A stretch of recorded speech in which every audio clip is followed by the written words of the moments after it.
અંકલેશ્વરની એક રેસ્ટોરન્ટમાં ગ્રાહકના સાંગમાં આવેલા મહિલા સહિત 3 ગઠિયા મોબાઈલ ચોરી કરી પલાયન થઈ ગયા હોવાની ઘટનાના સીસીટીવી ફૂટેજ સામે આવ્યા। સીસીટીવી ફૂટેજના આધારે પોલીસે ગુનો નોંધી તપાસ શરૂ કરી।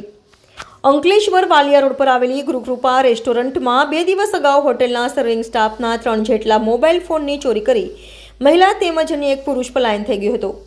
જોકે આ બંનેની કરતૂતોની પાછળથી હોટેલ સંચાલકને થતા જાણ તેઓએ આ અંગે જીઆઈડીસી પોલીસ મથકે ફરિયાદ નોંધાવી હતી। પોલીસે સીસીટીવી ફૂટેજના આધારે ₹50,000ની કિંમતના 3 મોબાઈલ ચોરીની ફરિયાદ નોંધી આરોપીઓને ઝડપી પાડવા કવાયત હાથ ધરી છે। ઉલ્લેખનીય છે કે થોડા દિવસ પહેલા પણ નર્મદા એલસીબી અંકલેશ્વરના સ્લમ વિસ્તારમાં દરોડાઓ પાડી ચીલ ઝડપ કરતી ગેંગની 5 મહિલાઓને ઝડપી પાડી હતી। આ ગેંગે બસમાં ચડી રહેલી મહિલાના પાકીટની ચેન ખોલી તેમાંથી ₹47,000 કાઢી લીધા હતા।